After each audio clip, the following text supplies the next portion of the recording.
संविधान में संशोधन। संविधान के अनुच्छेद 368 में संशोधन की प्रक्रिया का उल्लेख किया गया है। इसमें संशोधन की 3 विधियों को अपनाया गया है। 1. साधारण विधि द्वारा संशोधन। 2. संसद के विशेष बहुमत द्वारा। 3. संसद के विशेष बहुमत और राज्य के विधानमंडलों की स्वीकृति से संशोधन।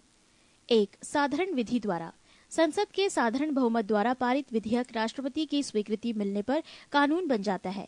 इसके अंतर्गत राष्ट्रपति की पूर्व अनुमति मिलने पर निम्न संशोधन किए जा सकते हैं। 1.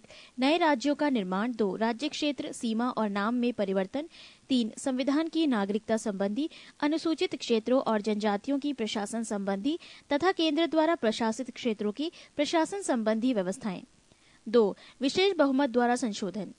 यदि संसद के प्रत्येक सदन द्वारा कुल सदस्यों का बहुमत तथा उपस्थित और मतदान में भाग लेने वाले सदस्यों के 2/3 मतों से विधेयक पारित हो जाए तो राष्ट्रपति की स्वीकृति मिलते ही वो संशोधन संविधान का अंग बन जाता है। न्यायपालिका तथा राज्यों के अधिकारों तथा शक्तियों जैसी कुछ विशिष्ट बातों को छोड़कर संविधान की अन्य सभी व्यवस्थाओं में इसी प्रक्रिया के द्वारा संशोधन किया जाता है। 3. संसद के विशेष बहुमत एवं राज्य विधानमंडलों की स्वीकृति से संशोधन। संविधान के कुछ अनुच्छेदों में संशोधन के लिए विधेयक को संसद के दोनों सदनों के विशेष बहुमत तथा राज्यों के कुल विधानमंडलों में से आधे द्वारा स्वीकृति आवश्यक है। इसके द्वारा किए जाने वाले संशोधन के प्रमुख विषय हैं। 1.